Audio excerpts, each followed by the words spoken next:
Hola a todos, ¿cómo están? Mi nombre es Alejandra y hoy les voy a contar mi historia. No les voy a decir que les voy a contar mi testimonio de conversión porque no les voy a contar solo eso, solo cómo fue ese momento en el que me acerqué a Dios. Para los que no sepan, hace unos años yo era atea, sino que les voy a contar la historia de lo que Dios ha estado haciendo conmigo. Y todo empieza el 23 de febrero de 2003. Ese día nací en Bogotá, Colombia, en una familia que gracias a Dios siempre me quiso mucho, me dio mucho amor. Pero la mitad de mi familia siempre ha sido protestante y la otra mitad ha sido católica. Y mi papá se volvió ateo un año antes de que yo naciera. Entonces desde pequeña yo tenía como muchas cosas en la cabeza y yo a veces no entendía ni siquiera bien cuál era la diferencia entre ser católico y ser cristiano. Ya cuando fui creciendo lo fui entendiendo un poco más y me fui dando cuenta de que eran cosas diferentes. Un elemento que me ha marcado desde siempre es que desde que era muy pequeña mi papá me inculcó el gusto por la cultura, por el arte. Entonces yo desde siempre pues me gustó mucho leer, me gustó mucho el arte, pues he sido muy artística y eso también me hizo desde muy pequeña hacerme preguntas muy profundas. Yo me preguntaba mucho acerca de cuál era el sentido de la vida y me preguntaba mucho acerca de quién era Dios y sentía que estas dos cosas pues tenían que estar relacionadas de alguna manera. Y me preguntaba mucho acerca de quién era Dios porque al yo ver tantas religiones y tantas formas de seguirlo, pues me preguntaba quién era Él realmente y cómo debía yo seguirlo. Al punto de que muchas veces yo le decía rezando en la noche como, Señor, si tu verdad está en el Islam, pues no hay problema, yo voy con burka al colegio, pero yo te quiero seguir y quiero saber realmente quién eres tú. A mí me pasó como a muchos católicos, que es que me dieron algo de formación católica, pero no muy profunda, y cuando preguntaba muchas cosas no me explicaban el por qué. Me decían sencillamente así es y ya. Y no me explicaban a fondo muchas cosas. Además, otro elemento es que no veía mucha coherencia. Yo estudiaba en un colegio católico, entonces nos hacían ir a misa, nos daban clase de religión, pero cuando yo veía la vida de muchas personas ahí o incluso en otros entornos, cómo eran ciertas personas que me decían, esta persona es muy católica, esta persona vive muy bien la fe, a esta persona le puedes preguntar cosas, pues no veía mucha coherencia, veía mucho materialismo, mucha superficialidad, incluso hipocresía. Entonces, además de que cuando yo les preguntaba cosas, muchas veces la respuesta era las cosas son así porque sí y ya. Luego iba y le preguntaba a mi papá cosas, hablaba con él y yo veía que él sí tenía fundamentos para las cosas que él pensaba, que le gustaba leer, que a veces me hacía pensar cosas un poco más profundas. Entonces por eso se fue haciendo en mi cabeza la idea de que la gente que cree en Dios no tiene fundamentos y no sabe por qué cree y no estudia. En cambio, que la gente que no cree en Dios, pues sí lee y sí tiene fundamentos y sí es inteligente. Entonces esta falsa concepción que está en la cabeza de tanta gente se me fue metiendo desde muy pequeña. Luego llegó un momento en el colegio en el que nos empezaron a hablar acerca de la Inquisición, acerca de las cruzadas, acerca de cómo fue ese momento en el que cuando Martín Lutero llegó al Vaticano, vio que todo estaba mal y quiso empezar algo nuevo. Y en ese momento yo me empecé a preguntar, bueno, ¿será que realmente esta puede ser la iglesia de Jesús? ¿Puede tener Jesús una iglesia tan manchada de sangre? Una iglesia en la que han habido tantas inmoralidades, una iglesia con tanta incoherencia. Y por eso, y también influenciada por algunas personas de la familia de mi papá, decidí volverme protestante a los 12 años. Pero igual eso duró poco tiempo porque poco después me volví atea. A los 13 años yo no tenía amigos en el colegio, me sentía muy sola, muy triste y además empecé a ver en séptimo, en filosofía, más sobre filósofos como Sartre, como Nietzsche, esos filósofos existencialistas, y yo le pedí a Dios un día que si Él realmente existía, que me ayudara para dejarme de sentir tan mal como me sentía en ese momento. Pero como eso no cambió de un momento a otro, al día siguiente, con la excusa de lo que había estado empezando a aprender en el colegio, dije, bueno, Señor, tú no existes en realidad. Y yo sé que mi alejamiento de Dios tuvo que ver mucho con un rencor que tuve con Él, porque años después, cuando me preguntaban, ¿tú por qué no crees en Dios? Yo les podía dar muchos argumentos, les podía decir muchas cosas, pero en el fondo pensaba, yo no creo en Dios porque Él no me quiso ayudar. Entonces hay mucho de resentimiento en ese primer momento en el que me alejo de él. Y obviamente siendo atea, ese vacío y esa tristeza que sentía dentro de mí no se fue, sino que lo único que hacía era empeorar cada vez más y más y más y más. Como les decía, a mí no me formaron muy bien en el por qué estaba mal hacer ciertas cosas, sino que yo pensaba que había una lista de pecados con una lista de cosas que no podía hacer y ya. Pero cuando me volví atea, pues fue como si toda esa lista de cosas que no podía hacer se me abrieran y ya las pudiera hacer todas. Y tristemente pues empecé a caer en muchas de ellas pensando que estaban bien, que eran normales porque todo el mundo las vivía, pero en el fondo pues me hacían daño y hacían que ese dolor y esa tristeza que yo tenía dentro de mí no hiciera sino crecer más y más y más y más. Además me importaba mucho esto del sentido de la vida. Entonces yo pensaba, bueno, si ahora Dios no existe y la vida no tiene sentido, yo le puedo poner entonces a mi vida el sentido que yo quiera. Entonces podía pensar en muchos sentidos. El sentido de mi vida va a estar en lograr esto, o en ser así, en hacer esto.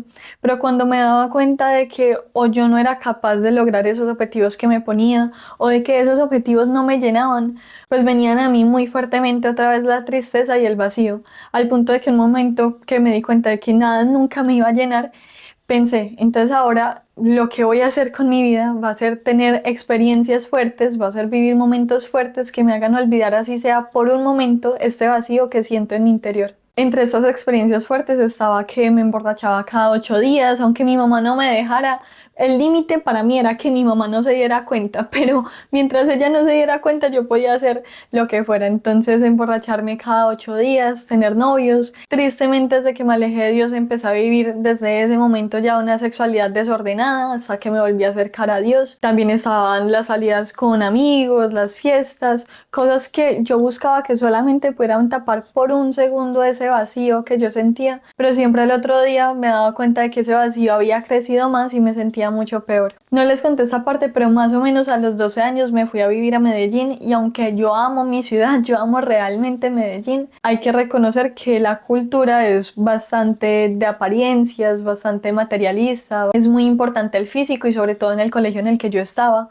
Entonces también por eso en cierto momento empecé a tener trastornos alimenticios, de comer cierta cantidad solamente de calorías al día y si fallaba pues tenía que ir luego a vomitar. Pero en el fondo yo sé que todas estas cosas yo las hacía porque sentía un profundo odio hacia mí y hacia todo por no ser capaz de encontrar algo que me llenara. Y sobre todo lo que caracterizó ese tiempo que estuve lejos de Dios era un vacío y una tristeza muy grande que no se iba con nada. Era unas ganas de morir constantes, un pensamiento constante de quererme morir realmente.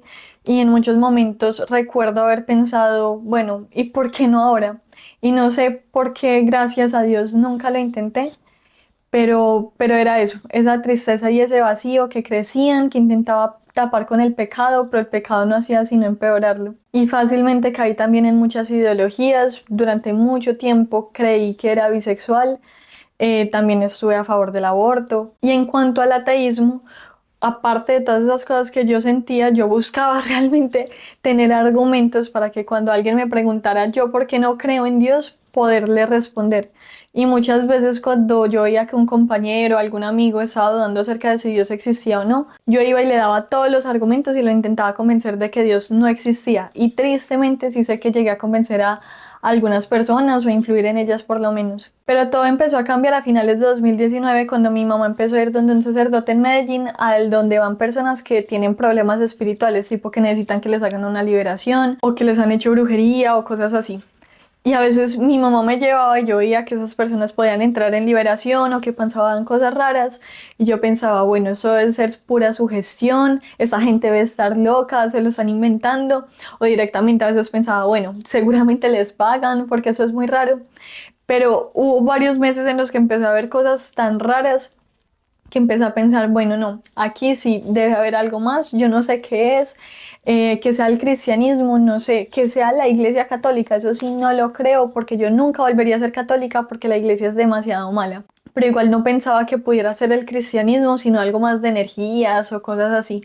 Cuando yo hablaba con mis amigos ateos y con gente atea sobre nuestro ateísmo, pues a veces decíamos, no, nosotros no podríamos nunca volver a creer en Dios concretamente ni en el cristianismo porque ya sabemos tanto que ya sabemos que sencillamente no tiene sentido y no puede ser real. Pero luego, en mi caso, gracias a Dios, llegó la pandemia. Y digo gracias a Dios porque en medio de ese ambiente en el que yo estaba, de esos amigos, de esos novios, yo sé que habría sido muy difícil que yo me empezara a hacer ese tipo de preguntas. Yo necesitaba apartarme para yo misma pensar si Dios existía o no. Y como además a raíz de una situación familiar, mi mamá empezó a acercarse más a Dios, empezamos a relacionarnos más con personas que realmente querían vivir su fe. Empecé a conocer personas que cumplían con dos requisitos, entre comillas, personas que vivían bien su fe, que realmente buscaban ser coherentes, aunque no eran perfectos. Y segundo, con personas que cuando yo les hacía preguntas buscaban responderme y realmente parecían estar formados en su fe. Entonces eso, junto con todas las otras cosas raras que veía donde ese sacerdote, me hizo pensar, bueno, si Dios existe, yo no puedo vivir como si Él no existiera, porque eso tendría unas consecuencias y si fuera la Iglesia Católica, eso de que el infierno existe, ese tipo de cosas. Entonces yo quiero saber si Dios existe o no existe.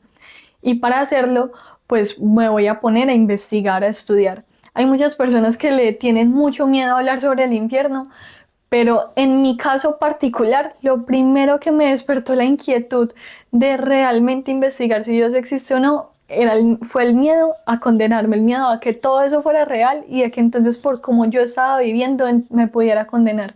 Entonces empecé a investigar, empecé a estudiar, a leer muchas cosas y me encontré fundamentalmente con dos cosas, con la Virgen y con la Eucaristía. ¿Por qué con la Eucaristía? Porque me encontré con los milagros eucarísticos. Los católicos desde hace 2000 años creemos que Jesús está realmente presente en la Eucaristía y eso lo sabemos por lo que dice la Biblia y lo sabemos también porque era lo que creían los padres de la Iglesia, los primeros sucesores de los apóstoles. Tenemos textos que demuestran que ellos pensaban que la Eucaristía no estaba solamente Jesús de forma simbólica, sino que pensaban que era una presencia real. Y luego han ocurrido milagros que demuestran esa presencia real de Jesucristo en la Eucaristía. Y lo que pasa en muchos de esos milagros eucarísticos es que la hostia se convierte visiblemente en carne humana. Lo que creemos los católicos acerca de la Eucaristía es que en la transubstanciación la sustancia del pan cambia y ya no es pan, sino que es la carne de Cristo y que el vino ya es la sangre de Jesús. Pero los accidentes permanecen, permanece la apariencia de pan. En los milagros eucarísticos lo que sucede es que los accidentes también cambian y se hace visible esta carne humana. Cuando han estudiado los milagros eucarísticos se dan cuenta de que realmente es tejido humano, que además es tejido cardíaco, que siempre es el mismo tipo de sangre en todos los milagros eucarísticos de todo el mundo y que también coincide con el tipo de sangre de la sábana santa. Se dan cuenta de que los glóbulos blancos están como en una persona viva. ¿Esto qué quiere decir? Cuando tú te cortas, entre 15 minutos y 2 horas después, los glóbulos blancos es como si se murieran. Lo estoy explicando con palabras fáciles. Pero en los milagros eucarísticos pasan años y años y años y años y los glóbulos blancos siguen como en una persona viva y eso no tiene explicación. Además se encuentran sustancias de una persona que ha estado padeciendo mucho estrés y se encuentran signos de asfixia. Cuando una persona es crucificada, muere de asfixia. Por eso es que a los dos ladrones con los que fue crucificado Jesús les tuvieron que romper las piernas para que perdieran ese punto de apoyo y se asfixiaran más rápido. Y en los milagros eucarísticos se encuentran estos signos. Entonces, al ver todo esto que la ciencia confirma hoy, después de que los católicos lo creyeran desde hace 2000 años por testimonios de los padres de la iglesia y de que lo diga la Biblia, pues para mí fue como ver que esto es algo real. Lo que los católicos han creído todo este tiempo coincide con algo que sucede en la realidad. Y luego me encontré con la Virgen y concretamente con las apariciones marianas, más concretamente con Garabandal, con algo que llaman el milagrillo, que es que la Virgen se les aparecía a unas niñas en Garabandal y a veces iba un ángel a darle la comunión a las niñas. Y hubo una vez en la que esa comunión se hizo visible en la boca de una de las videntes. Le dicen milagrillo porque dicen que es un milagro muy pequeño. Y luego pues está el milagro de la Virgen de Fátima, que me impresionó mucho porque no es algo que haya pasado en la Edad Media, sino que es algo que pasó tan solo el siglo pasado. Lo que sucedió es que la Virgen se le empezó a aparecer a tres pastorcitos en Fátima y la gente no creía que a ellos se les estuviera apareciendo la Virgen. Entonces le pidieron a los pastorcitos que le pidieran a la Virgen una señal para que ellos realmente supieran que ella se estaba apareciendo. Y la Virgen le dijo a los pastorcitos que el 13 de octubre iba a ser un gran milagro para que todos creyeran. En periódicos de la época está registrado que los pastorcitos habían preanunciado el milagro. Y luego, cuando sucedió el milagro el 13 de octubre, en el lugar no se sabe muy bien si había entre 30.000 y 70.000 personas, pero se cree que en total estuvieron presentes unas 200.000 personas, contando los pueblos de los alrededores. Y lo que pasó fue que todas estas personas empezaron a ver que el sol se acercaba, se alejaba, se movía, zigzagueaba, cambiaba de color, y es tan impresionante para esas personas que muchos empezaron a confesar sus pecados en voz alta. Y se sabe que no fue un fenómeno tampoco de psicosis colectiva o algo así, porque hay un testimonio de un ateo que estaba en su casa, que no se acordaba de que los pastorcitos habían preanunciado el milagro y que vio el milagro desde su balcón, y después se convirtió y puso una capilla en su casa. Y que el milagro sucediera quedó también registrado después en periódicos comunistas de la época. Entonces, por haber sido algo que ocurrió tan solo el siglo pasado, no podemos dudar. Entonces, para mí haberme encontrado con la Eucaristía y con la Virgen fue como encontrarme con dos sellos que Dios le puso a su iglesia para que nosotros supiéramos que ese es el camino que había que seguir. En medio de todo eso me encontré también con la apologética, que intenta dar una justificación razonable y convincente de las cosas que creemos por fe. Entonces a mí me servía mucho porque me ayudaba a resolver muchas de las preguntas que yo tenía en ese momento. Y así se fueron resolviendo muchas de las dudas que yo tenía acerca de Dios y acerca de la iglesia, muchas de las preguntas que yo me hacía acerca de la Inquisición, de las cruzadas y ese tipo de temas. Y ya después de un tiempo en esa búsqueda, le pregunté a este sacerdote que hacía las liberaciones, que ya se había vuelto muy amigo de nosotros, le pregunté que si quería ser católica, qué tenía que hacer. Y él me dijo que lo primero era confesarme. Yo me había confesado antes, pero mi primera confesión no fue muy bien hecha. Entonces yo no sabía muy bien cómo hacerlo y además no quería hacer con él la confesión de vida porque no quería que se le dañara la imagen que tenía de mí. Entonces empezamos a buscar un sacerdote con el que me pudiera confesar y finalmente encontramos a uno a las afueras de Medellín. Me pude confesar, fue una confesión como de 5 hojas por lado y lado, el examen de conciencia de todos los pecados de toda la vida. Me confesé y eso fue el día de la Virgen del Carmen. Al domingo siguiente iba a volver a comulgar por primera vez. Yo ya había hecho la primera comunión, pero nunca lo había hecho de forma realmente consciente. Entonces comulgué en la iglesia a ese sacerdote amigo y él nos contó cuando acá terminó la misa que le había hecho la novena a la Virgen del Carmen con unos escapularios y que cuando acabó la novena un escapulario había quedado oliendo a rosas y que él pensó que me lo iba a dar a mí, pero que ese día ya no estaba oliendo a rosas, pero cuando me lo dieron estaba oliendo a rosas impresionante y yo se lo mostraba a todo el mundo y a todos les olía. Y me dijeron que lo pusiera en mi cuarto, ahí en un altarcito, y ahí lo tengo. Y es muy raro porque ya pasaron más de 4 años y no es que oliera mucho al principio y después se fuera el olor o que huela siempre, sino que ha olido en momentos concretos cuando pasan cosas relacionadas con mi vida. Y para mí eso fue hermoso porque, como ya saben, yo me acerqué a Dios en principio por el miedo a condenarme y segundo por la razón. Pero en ese momento fue ya darme cuenta de la parte más importante y es la del amor de Dios, darme cuenta de que realmente hay una fiesta en el cielo por cada pecador que se convierte, de que hay más alegría en el cielo por un pecador que se convierte que por 99 justos, ver un poco la de la parábola del hijo pródigo. Y creo que Dios quiso hacer esto conmigo también por mi incredulidad, porque no sé, por tantas cosas que él me permitió tener desde el principio, como esa experiencia del escapulario, el encuentro con la apologética y tantas cosas, es muy posible que poco tiempo después me hubiese alejado otra vez. Y otra cosa que le agradezco mucho a Dios es que mi conversión fue muy radical, fue como la caída del caballo de la cabeza, hablan de San Pablo, porque en mi cabeza se hizo como un silogismo, era como Dios existe, la Iglesia Católica es su iglesia. La iglesia dice que esto es así o que hay que cambiar esto. Conclusión, yo lo voy a cambiar. Entonces, yo estaba de acuerdo con el aborto. Bueno, la iglesia dice que el aborto está mal. Yo en ese momento no lo entiendo muy bien, pero creo que realmente esa es la iglesia de Cristo. Entonces ya no voy a estar de acuerdo con el aborto. O la iglesia dice que hay que vivir en castidad.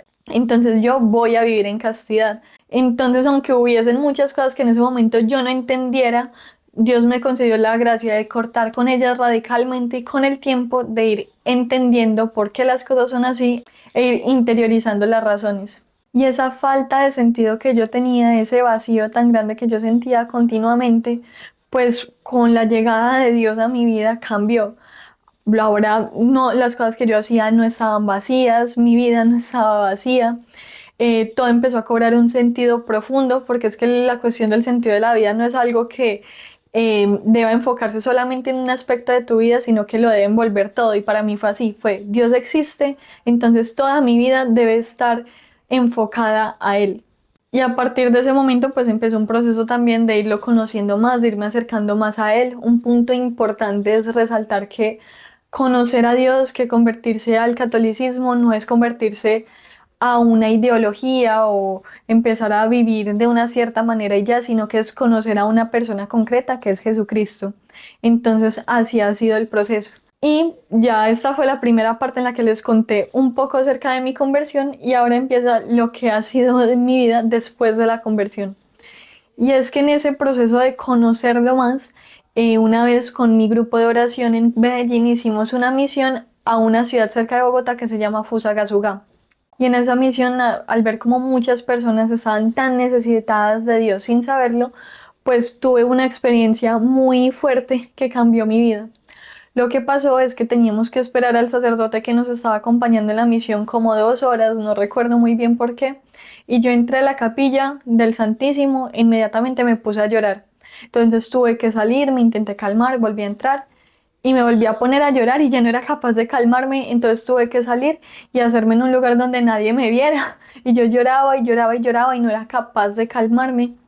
Y era porque yo sentía muy fuertemente que Jesús tiene sed de almas. Las palabras que dijo Jesús en la cruz tenían un sentido concreto para ese momento, pero también un sentido universal. Lo mismo pasa, por ejemplo, con la Virgen. Él no le dijo solamente, hijo, de ahí a tu madre, a Juan, para algo de ese momento, sino que ahí nos estaba dando a María como madre a toda la humanidad. Y lo mismo pasa con las palabras de tengo sed. Él no solamente tenía sed física, que tenía mucha. Las personas cuando derraman mucha sangre, pues lo que más se siente es muchísima sed, pero no era solamente esa sed física, sino que tenía una sed espiritual de almas muy grande y eso lo podemos ver en justamente lo que estaba haciendo. Él estaba colgado en esa cruz por la sed de almas que tenía. Entonces yo sentía muy fuertemente que Jesús tiene sed de almas y que la gente del mundo tiene sed de Dios, pero que no hay suficiente gente que se esté encargando de dedicar sus vidas a llevarle a Jesús a todas estas almas. Y que yo quería dedicar toda mi vida exclusivamente a llevarle estas almas a Jesús. En ese momento yo estaba estudiando derecho, entonces después de que eso pasara para mí fue muy difícil seguir en la carrera porque yo no entendía cómo esas cosas que yo hacía podían realmente llevarme a cumplir con eso que yo realmente quería en la vida, que era llevarle esas almas a Jesús. Y yo sé que se puede hacer de muchas maneras, que obviamente se puede hacer desde el testimonio, desde el trabajo, pero yo quería que todo en mi vida estuviera exclusivamente dedicado a eso. En ese momento, algunas personas muy cercanas en mi entorno se empezaron a plantear el tema de la vocación religiosa y yo empecé a pensar como, bueno, entonces, ¿cuál es la mejor forma o la forma más directa en la que puedo dedicarle toda mi vida a servirle a Jesús? Pues yéndome a un convento. Entonces empecé a buscar comunidades religiosas, encontré una fuera del país, en Ecuador. Me fui, todo lo hice con muy poco discernimiento. De hecho, le dije a mi director espiritual de ese momento que me iba a un convento el día antes de irme, cuando ya todo estaba decidido. Entonces era más como que yo lo quiero hacer y no quiero que nadie me diga que no, no quiero que nadie se interponga en mi vocación. Entonces sencillamente lo voy a hacer y ya.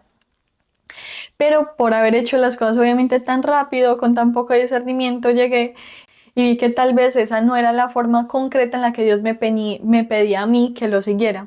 Luego volví a Colombia, empecé a buscar otras comunidades religiosas y veía que yo seguía queriéndole entregar toda mi vida a Jesús, pero que tal vez para mí concretamente esa no era la manera. Y después ya con acompañamiento, con dirección espiritual, vimos que tal vez lo que había que hacer era estudiar teología. Empecé a buscar universidades y la que más me gustó pues fue la Universidad de Navarra en España. Y aunque en realidad no tenía los medios económicos para venir a España, a otro continente, para vivir aquí, pues decidí hacerlo. Yo tenía un coche y decidí venderlo y con eso venirme aquí, pagarme los estudios y estar aquí por lo menos el primer año. Y pues ya estoy aquí. Después de salirme del convento fue que empecé con este proyecto de evangelización que es Apologéticos y he visto que pareciera que Dios confirma que este sí es el camino que hay que seguir de estudiar y evangelizar por medio de la página y obviamente no solamente eso, pero lo veo como una confirmación de que ahora este ya sí es el camino que Él quiere que siga. Y para mí es increíble porque hace 4 años nunca me habría imaginado que iba a estar aquí estudiando teología en España, evangelizando en redes sociales. Y aunque hayan habido momentos difíciles, yo no quiero que nadie piense que convertirse es dejar de tener problemas, convertirse es dejar de estar triste para siempre, sino que todas esas cosas que tú vives, esos sufrimientos de la vida diaria, a veces cosas más difíciles, es empezarlos a vivir de la mano de Dios, sabiendo que Dios realmente sabe sacar cosas buenas de las cosas malas, y no lo digo por decirlo, sino que lo digo en serio, y que puede que haya momentos en los que tú lo veas todo oscuro, no comprendas nada, pero con el paso del tiempo te vas dando cuenta de que Dios obra en cada uno de esos momentos que han sido tan difíciles. En cuanto a mi vocación, en mi caso concreto, pues cuando yo era atea, yo pensaba que yo tenía que ser la mejor en absolutamente todo lo que yo hiciera. Y me di cuenta de que de cierta manera eso se me trasplantó a la vida espiritual y que yo pensaba que tenía que hacer cosas muy grandes para demostrarle a Jesús que lo quería. Pero luego me di cuenta de que no se trata de que yo lo quiera a Él, no se trata de cuántas cosas yo haga por Él, sino que se trata de que Él nos amó primero. Se trata de que Él nos ama y de que partiendo de que Él nos ama, nosotros le respondamos a ese amor. Pero no se trata de que yo tenga que hacer mil cosas para amar a Dios, no tiene que ver con eso. Y darme cuenta de eso, pues me hizo ver que la parte de la vocación religiosa la estaba viendo más desde ese punto de vista. También hubo una época en la que yo pensaba que quedarme en la vocación matrimonial era quedarme con lo más pequeño, no hacer nada en la vida, no entregarle realmente tantas cosas a Jesús, pero me he dado cuenta de que obviamente no es así y no se puede escoger una vocación pensando de esa manera. Entonces así pues me he vuelto a abrir a la vocación matrimonial partiendo de que no es nuevamente lo que yo haga por Dios, sino que todo parte de dejarse amar por Jesús y de experimentar su amor en todas las cosas y de responderle igual con todas las cosas que yo haga. Para terminar, a mí me gusta mucho una frase de San Francisco de Asís, se le atribuye a él, está en las florecillas de San Francisco, un libro sobre su vida. Y es que él dice que Dios eligió el gusano más miserable que encontró sobre la tierra para manifestar mejor su misericordia. Porque Dios me concedió a mí empezar un proceso de conversión y otros amigos que pueden ser mejores personas que yo no se han convertido. No tengo ni la menor idea, pero solo sé que todo parte de su misericordia y que tal vez me quiso escoger a mí precisamente para que se viera que su misericordia no tiene límites en cuanto al perdón. Y muchas veces me preguntan como, bueno, Aleja, eso es lo que has vivido hasta ahora, ya vas viendo que ese es el camino, después, ¿qué vas a hacer? Y yo digo, yo me identifico mucho con esa frase del Evangelio, con ese versículo en el que Jesús dice que el viento tú no sabes de dónde viene ni a dónde va, y que así es todo el que nace del Espíritu Santo. Yo de dónde vengo, vengo de Dios, vengo de haber tenido una experiencia con Dios de pequeña, luego alejarme de Él mucho tiempo, luego volver a estar con Él y vivir muchas cosas que nunca pensé que iba a vivir. ¿Y a dónde voy? La verdad es que puede que haya muchas cosas que no estén muy claras, por ejemplo, pues el tema que les decía económico o muchas cosas que parecen no estar claras de si voy a estar aquí en España, en Colombia, no se sabe, pero lo único que se sabe es que estoy en sus manos. Hay personas, por ejemplo la hermana Claire, que dicen que la vocación, ella lo hablaba en cuanto a la vocación, pero yo creo que uno lo puede hablar en cuanto a seguir a Dios en general, es como saltar a un precipicio. Tú miras hacia abajo y no ves nada y sientes que igual tienes que saltar. Y saltas y caes y caes y caes y caes y no sabes dónde vas a terminar, pero la única certeza que tienes es que vas a caer en sus brazos. Entonces, bueno, eso es más o menos mi testimonio. Tampoco quiero que se les quede la idea de que entonces ya empecé este proceso de conversión, ya llevo 4 años, ya soy perfecta, ya estoy cambiada. Para nada, porque han habido momentos en los que Dios me ha demostrado que yo sigo siendo pura miseria, de que, como decía Santa Catalina de Siena, el pecado en ti no muere del todo nunca, sino que solo se duerme. Por eso es que en el Evangelio se hace tanto énfasis en la vigilancia, en la oración, en que tú no te puedes como tranquilizar, como ya estoy listo, ya soy santo, porque cuando menos pienses, nosotros somos débiles y podemos caer en cualquier momento y es Dios el único que nos sostiene. Entonces, bueno, eso era lo que les quería compartir, ese es mi testimonio de vida. Si quieren, cuéntenme en los comentarios si se han identificado con algo, si ustedes alguna vez han vivido algo parecido. No olviden darle like a este video y no olviden compartirlo si conocen a alguien a quien crean que les puede servir. Nos vemos en otro video.